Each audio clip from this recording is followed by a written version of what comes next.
Hi, so this week's column is about very dry skin moisturisers, and specifically moisturisers for very dry skin on the face, not on the body.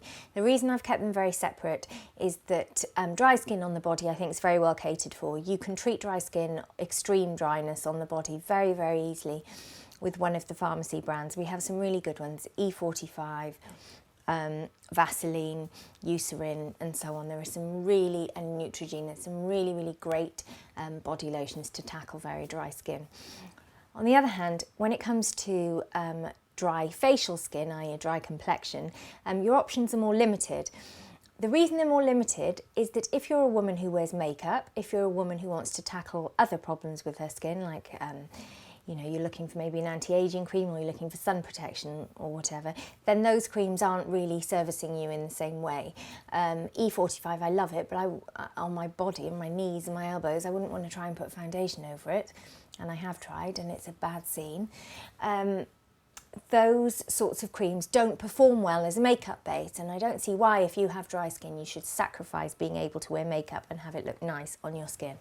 So that was my plan for this week's column. I wanted to find moisturisers that worked really well on very dry skin, of which I am a sufferer, that really accommodated makeup over the top and, if anything, enhanced the finish of makeup. So I would love to now be able to tell you how to go and find a really good moisturiser if you have very dry skin, but I can't. And the reason I can't give you any good clues in that respect is that there are so many moisturisers that say they're for very dry skin that don't even touch the sides, that don't offer the same level of comfort and hydration and moisture that you want. That's very frustrating, but equally there are lots of moisturisers who describe themselves as for normal skin or normal to dry skin that actually can cope with extreme dryness very well.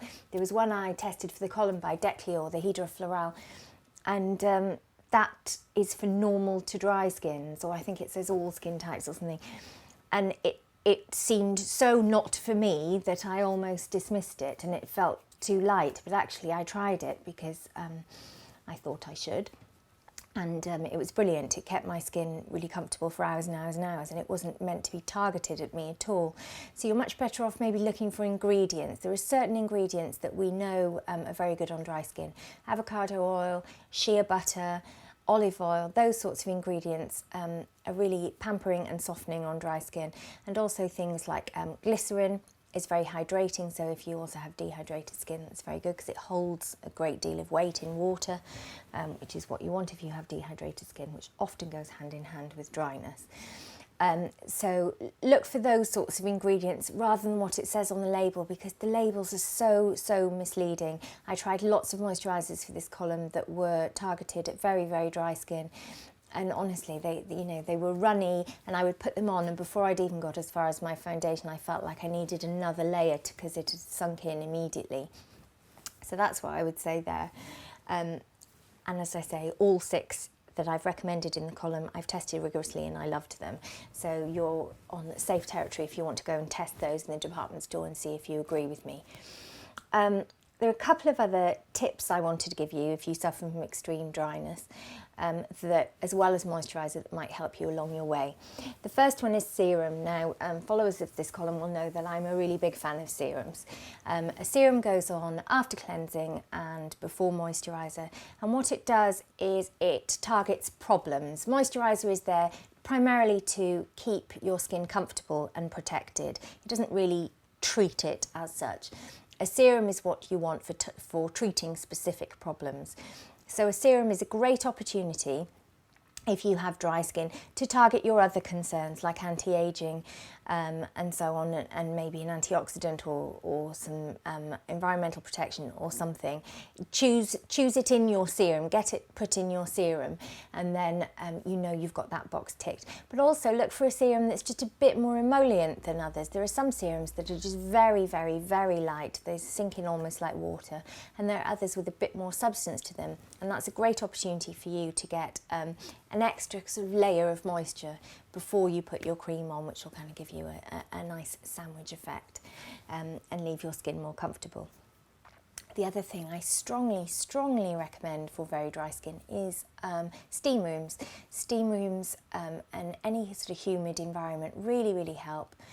Lots of people with dry skin will have noticed that when they go on holiday to a humid climate, their skin improves drastically. You can emulate this effect at home by, when you're in the gym, going in the steam cubicle or the steam room. It has a massive effect on my skin, certainly. And when you come out, just slather on lots of moisturiser all over your face and body and try and kind of trap some of that moisture in. That's very helpful indeed. You can also have a humidifier, of course, at home, which will help. Speaking of home, central heating is extremely drying on the skin. So I recommend, if you don't have a humidifier, I recommend placing little dishes of water above all the radiators in your house, and the heat will cause the moisture to go in to the air at home and just keep it a little bit more moist. The other thing I strongly recommend is at night time before you go to bed, putting on lots and lots of moisturiser then, and putting nice cotton pyjamas or nice cotton socks, for example, over your kind of extremities and legs, and that will help keep the moisture soaking in, and when you wake up in the morning you'll find your skin has softened significantly.